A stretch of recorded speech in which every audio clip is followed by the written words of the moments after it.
Saudações, meus amados, eu vos saúdo com a graça e a paz de Deus, o nosso Pai, de nosso Senhor e Salvador Jesus Cristo. E agradeço por você estar aí para estudarmos mais uma vez as Sagradas Escrituras.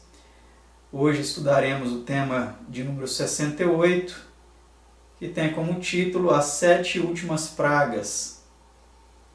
Fechando assim, então, essa série de estudos com 7 conjuntos do número simbólico e especial do número 7 no Apocalipse. Antes de iniciarmos, eu convido a você que ore comigo, ajoelhado, para buscarmos então de Deus assim a iluminação de seu Divino Espírito para compreendermos o estudo dessa ocasião.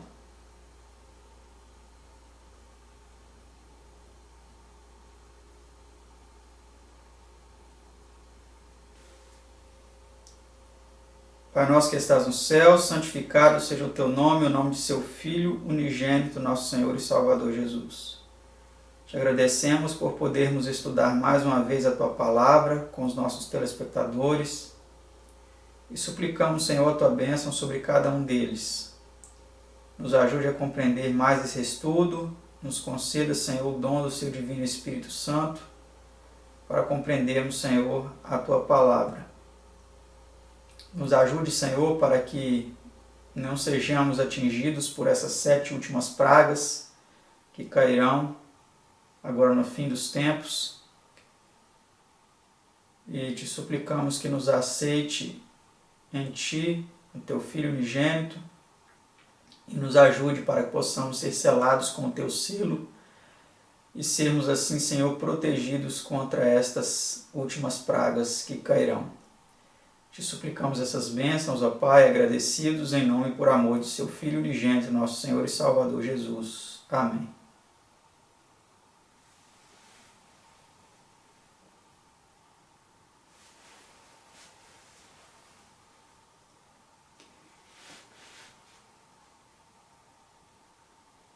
Essa imagem que você viu aí como tema de nosso estudo é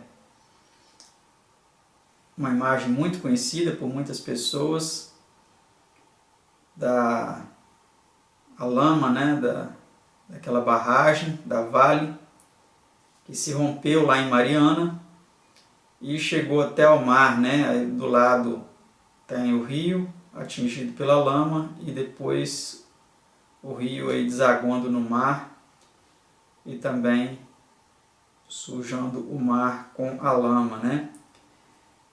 Com certeza isso não é uma das pragas do Apocalipse, eu coloquei essa imagem apenas para ilustrar, mas as pragas do Apocalipse serão bem mais terríveis do que isso, né? Isso é só para nós termos uma noção da gravidade do que será.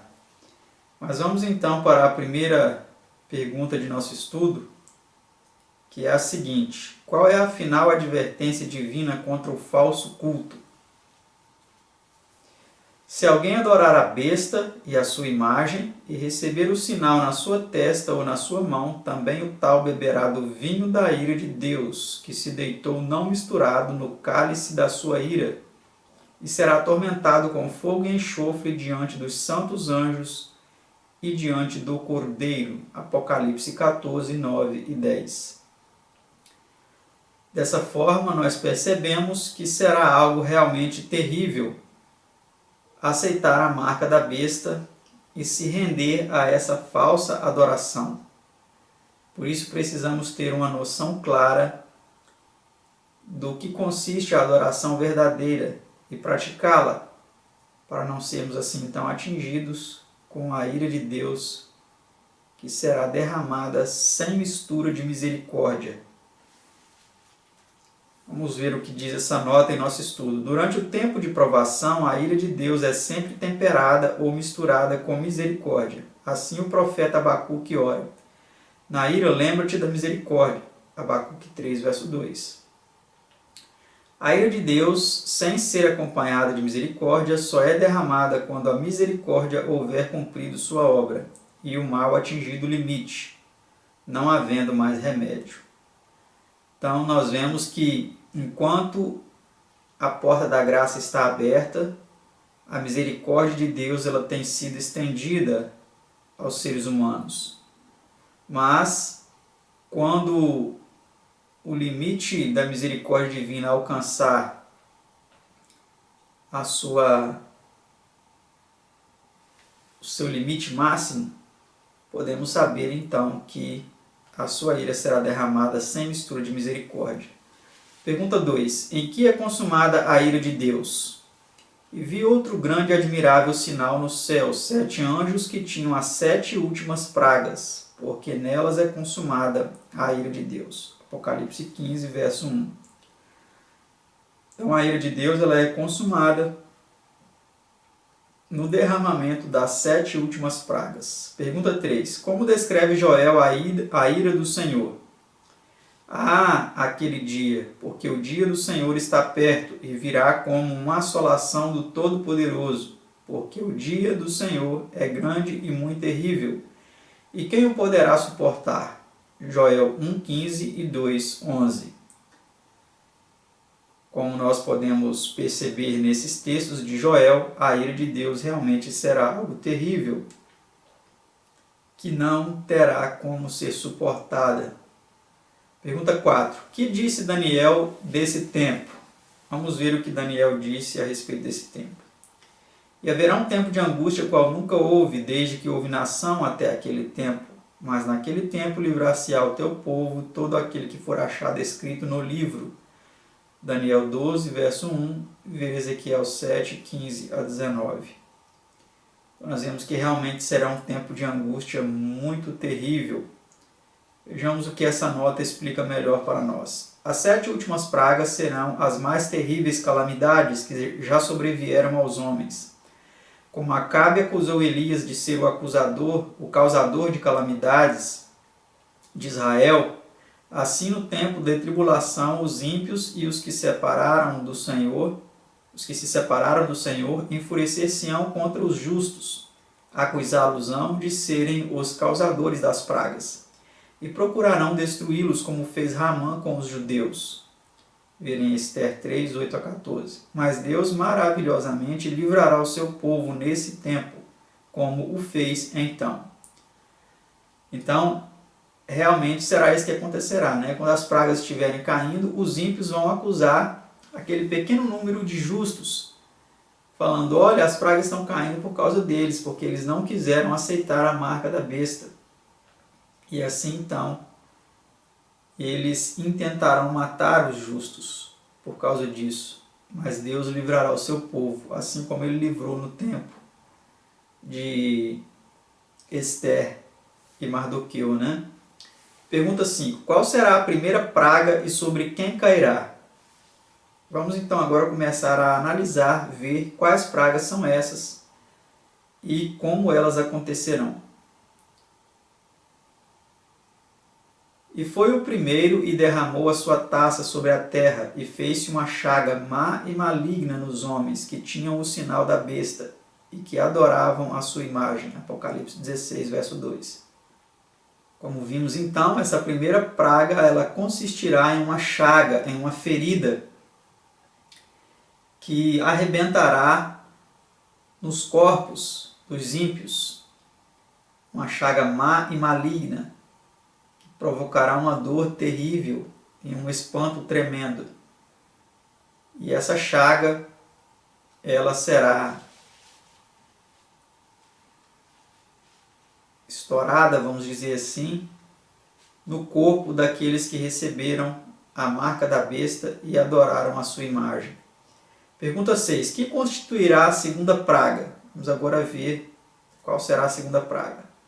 E o segundo anjo derramou a sua taça no mar, que se tornou em sangue como de um morto, e morreu no mar toda a alma vivente. Apocalipse 16, verso 3. Será algo realmente terrível, né? Se aquela lama que chegou até o mar, a lama da barragem, causou toda aquela comoção, nas pessoas, né? Essa notícia correu o mundo. Imagine quando essa segunda praga acontecer e o mar se tornar em sangue, vermelho como sangue, e morrer todos os seres viventes do mar. Será algo realmente terrível, né? Pergunta 7 agora. Que será a terceira praga? E o terceiro anjo derramou a sua taça nos rios e nas fontes das águas, e se tornaram em sangue. Apocalipse 16, verso 4. A segunda praga atinge o mar. A terceira praga se aproxima das habitações humanas e atinge a terra. As fontes das águas são contaminadas. Então, nós vemos aí a aproximação, né, dessas pragas, então atingindo primeiro o mar, depois agora as fontes das águas, o que vai prejudicar aí o consumo de água pelas pessoas, né, porque as águas estarão agora transformadas em sangue. Pergunta 8. Por que nessas pragas o Senhor dá aos homens sangue a beber? Vamos ver o que é dito no livro do Apocalipse. Visto como derramaram o sangue dos santos e dos profetas, também tu lhes deste o sangue a beber, porque disso são merecedores. Apocalipse 16, verso 6. Nisto é revelada a aversão de Deus à opressão e perseguição. As pragas constituem a reprovação de Deus contra tremendas formas de pecado. Então, assim como o sangue de muitos mártires, né, foi derramado, tem sido derramado, né, e muitos inocentes têm tido suas vidas sacrificadas e o seu sangue derramado, Deus também dará uma punição, uma retribuição por causa desse grande e terrível pecado, dando sangue aos ímpios a beber, né? Através aí da transformação das fontes das águas em sangue. Pergunta 9. Que constituirá a quarta praga? Então nós vimos que a primeira praga será a chaga mais maligna no corpo dos que receberam o sinal da besta e adoraram sua imagem. A segunda praga, o mar se transformando em sangue. A terceira, as fontes das águas se transformando em sangue. E agora vamos ver a quarta praga, em que consistirá. E o quarto anjo derramou a sua taça sobre o sol, e foi-lhe permitido que abrasasse os homens com fogo. Apocalipse 16, 8. Ver Joel 1, 16 a 20. O culto ao sol é a mais antiga e mais generalizada de todas as formas de idolatria. Aquilo que for adorado como Deus se torna em praga e tormento. Assim foi nas pragas do Egito. O que os egípcios haviam adorado se tornou então em flagelo em vez de proveito e bênçãos. Como vimos então, meus amados, a quarta praga será o aquecimento do sol, né, para que queimasse os homens como fogo. É interessante também nós notarmos que na semana da criação, o sol ele foi criado no quarto dia, e agora a quarta praga será também o aquecimento, o superaquecimento do sol para que abrasasse os homens e os queimasse com fogo. Vamos ver agora a pergunta 10. Arrepender-se-ão os homens à vista de tão terrível juízo? Vamos ver qual será então a reação dos homens diante dessa terrível praga. E os homens foram abrasados com grandes calores e blasfemaram o nome de Deus, que tem poder sobre estas pragas, e não se arrependeram para lhe darem glória. Apocalipse 16, verso 9. Então, mesmo os homens sendo atingidos com essas pragas, sabendo que são punições divinas pelos seus pecados e pela sua vida ímpia, eles não se arrependerão. Mesmo ainda assim, nessa situação, eles blasfemarão do nome de Deus. Pergunta 11. Que será a quinta praga? E o quinto anjo derramou a sua taça sobre o trono da besta, e o seu reino se fez tenebroso, e eles mordiam as suas línguas de dor. Apocalipse 16, verso 10. Esta praga fere a própria apostasia dos últimos dias, o papado. Assemelhar-se-á sem dúvida à praga idêntica no Egito, que era uma escuridão que podia ser sentida. Êxodo 10, 21 a 23. Por esta praga, o despotismo iníquo, arrogante e apóstata, que se diz possuir toda a verdade e a luz do mundo, é amortalhado nas trevas da meia-noite. Então nós vemos aqui, meus amados, que esta praga, ela atinge diretamente o trono da besta, o Vaticano. Mas por que nós dizemos que o trono da besta é o Vaticano? Porque é a sede do papado. A besta que sobe do mar é o papado, como já vimos em estudos anteriores, e a besta que sobe da terra são os Estados Unidos da América do Norte. Então, a primeira besta é o papado, que derramou o sangue de muitos santos, agora é diretamente atingida com as trevas, com a escuridão. Assim como o Egito foi atingido com a escuridão, agora o Vaticano será atingido com destruição, com a escuridão. Terrível, né? Vamos ver aí uma notícia que foi dada nos jornais há um tempo atrás. Temos aí essa imagem que foi do dia da renúncia do Bento XVI, né? Um raio caiu aí diretamente na abóbada aí do Vaticano. E nós temos aí essa referência, né, de Jesus. E disse-lhes: eu via Satanás como raio cair do céu. São Lucas 10, 18. É lógico que esse evento, quando Jesus viu isso, foi quando da expulsão de Satanás, né, dos céus. Mas aí nós temos, de forma ilustrativa, esse evento. E muito foi comentado, né, que isso era Satanás caindo lá no Vaticano, etc. e tal. Mas aí o que disse esse exorcista-chefe do Vaticano de 1986 a 2016? Porque ele faleceu, né, em 2016, o padre Gabriele à morte. Ele disse o seguinte: o demônio mora no Vaticano e você pode ver as consequências disso, disse o padre de 85 anos. Ele pode se esconder ou falar diversas línguas, ou até aparecer para ser solidário. Às vezes ele ri de mim, mas sou um homem feliz com o meu trabalho. Fonte, revista Veja.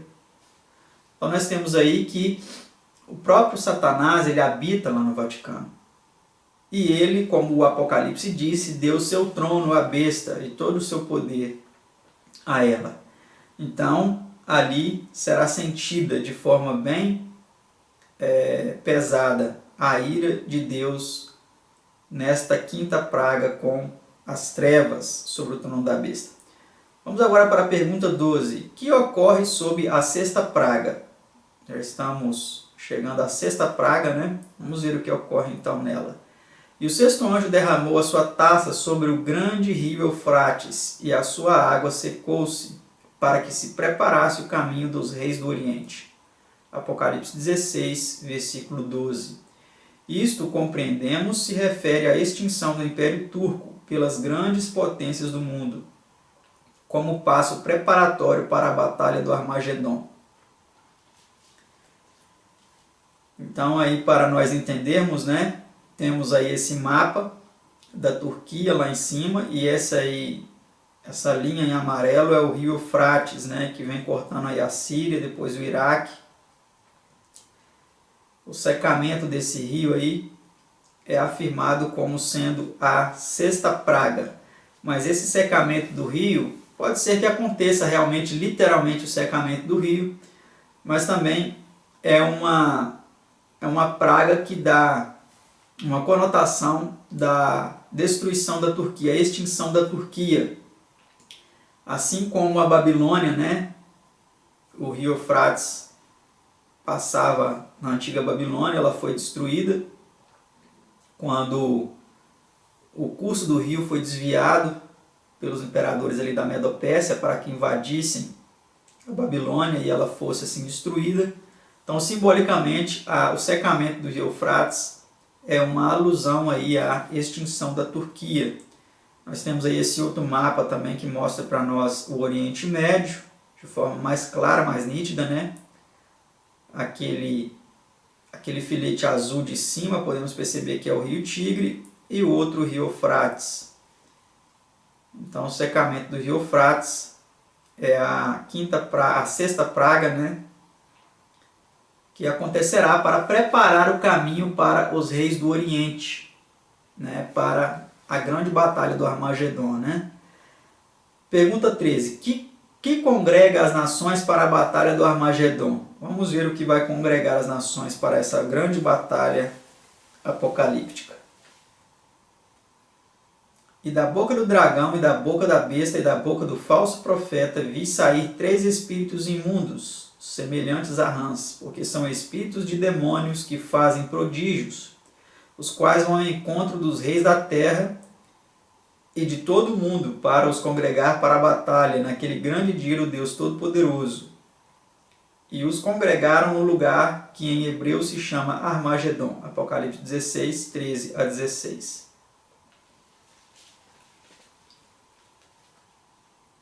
Vamos para a nota, para entendermos melhor essa passagem. A Escritura revela ser o espírito de Satanás que incita os homens para a guerra e explica por que as grandes nações do mundo fazem tais preparativos para a luta. O dragão representa o paganismo, a besta o papado e o falso profeta o protestantismo apostatado, as 3 grandes apostasias religiosas desde os tempos do dilúvio. A planície de Esdraelon, na Galileia sul-ocidental, é o Armagedon aqui referido. Vê a nota à página 294.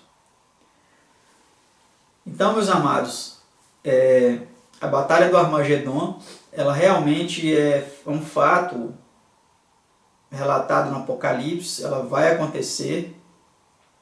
Muitos aí têm cogitado ser essa batalha a última grande guerra mundial, um conflito que envolverá o mundo inteiro e acontecerá na planície de Esdraelon, que é ali no Oriente Médio, na Palestina, um lugar muito vasto, onde pessoas do mundo inteiro se congregarão para essa grande batalha. Até no estudo anterior nós vimos que existe uma referência apocalíptica em torno de 200 milhões de pessoas que serão ali congregadas para essa batalha, um conflito realmente muito terrível, né?